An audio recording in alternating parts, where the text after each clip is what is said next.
Satellite images showed the aftermath of combat amid ongoing fighting between Russian and Ukrainian forces. Smoke billowed from a damaged aircraft hangar outside Kyiv as Russian forces targeted key infrastructure, including a major fuel depot. Russian forces didn't capture major cities over the weekend.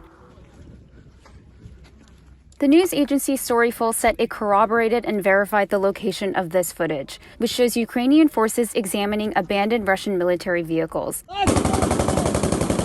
and an exchange of gunfire breaking out in Ukraine's second-largest city. The fighting continues across several cities, but the Ukrainian military so far managed to put up a really fierce resistance.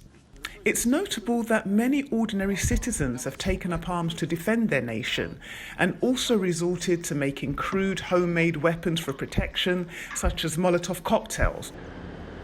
However, many Ukrainians who chose not to remain headed to train stations to depart for neighboring countries, while others prepared to drive across the border. In a first for the European Union, the bloc said member countries will supply Ukraine with jet fighters. This is a watershed moment. The US and European governments also announced new sanctions that would cut off several Russian banks from the global financial messaging system SWIFT. As the West stepped up pressure against Moscow, President Vladimir Putin ordered the country's nuclear forces to be put on high alert. Перевести силы сдерживания российской армии в особый режим несения боевого дежурства.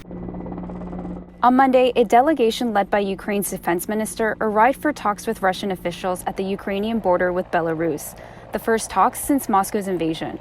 The fact that neither president was present doesn't bode well, because it's really these two men who need to start talking in order for there to be some kind of preparations towards any kind of compromise.